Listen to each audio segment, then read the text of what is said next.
এখন আমাদের এই যে বই পড়ছে বেচারা, একে যদি ক্লিক করি তাহলে আমার আরো দুইটা অপশন বাকি আছে।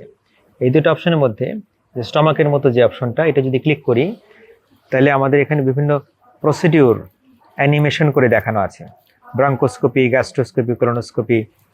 তো আমরা এই ব্রঙ্কোস্কোপিটাতে ক্লিক করি। এখন এই যে একটা ভিউ আসলো, এটা চালু করব কিভাবে? চালু করার জন্য এই যে এখানকার যে অ্যারো চিহ্ন বাটন যেটা সামনের দিকে, এইখানে আমাকে ক্লিক করতে হবে, তাহলে আমার এই ভিডিওটা অন হলো। এখন এই ভিডিওর ওখানে আমি লাইট দিতে চাচ্ছি, এন্ডোস্কোপিক লাইট। তাহলে এখন পুরো এন্ডোস্কোপিক লাইট লেখা আছে, এটাকে অন করে দিব। তাহলে এখন লাইট সহকারে দেখা যাচ্ছে। লাইট দরকার নাই, তাহলে এটাকে অফ করে দিব। এরপরে যে ভিডিওর যে স্পিডটা, এটা যদি মনে হয় যে না স্পিডটা খুব কম মনে হচ্ছে, তাহলে স্পিডটাই যেখান থেকে বাড়িয়ে দিতে পারবো, তাহলে ভিডিও খুব দ্রুত পাস হবে।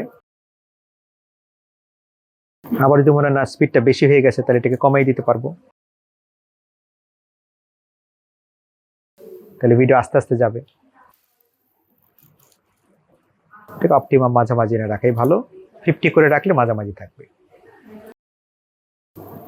আর যখন কোনো ভিডিও যদি আমাকে পজ করতে বা বন্ধ করতে হয়, তখন তাহলে আমি এই যে এই মাঝখানের বাটনটাতে ক্লিক করব, তাহলে ভিডিও পজ হয়ে যাবে। এখন আমরা এখান থেকে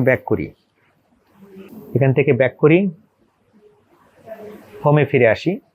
হোমে ফিরে এসে এই যে এই স্টমাক অপশনের পাশে যে আর একটা অপশন দেখা যাচ্ছে, এই অপশনে যদি ক্লিক করি, তাহলে যেখানে এন্ডোস্কোপিক ভিডিও আছে অনেকগুলো, এই যে পাশের যে সাদা কালারের যে দাগটা, এইটা যদি আমি ড্র্যাগ করে উপরে যাই, নিচে আসি, তাহলে আমাকে এখানে সিরিয়াল দেওয়া আছে, কিন্তু এখানে কোন সিরিয়ালে কি ভিডিও এইটা দেখানো নাই।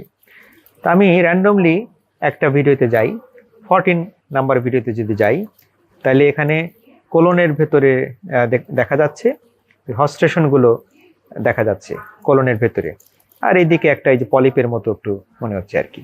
তো এটা হচ্ছে রিয়েল টাইম যে ভিডিওটা, সেইটা। আমরা আবার ব্যাক করতে চাইলে এটা কেটে দিব, এবং এটা তো হোম অবস্থায় আছে, এটা সরানোর জন্য আমরা এখানে আবার ক্লিক করলে আমাদের একেবারে প্রিসেট অবস্থায় চলে যাবে।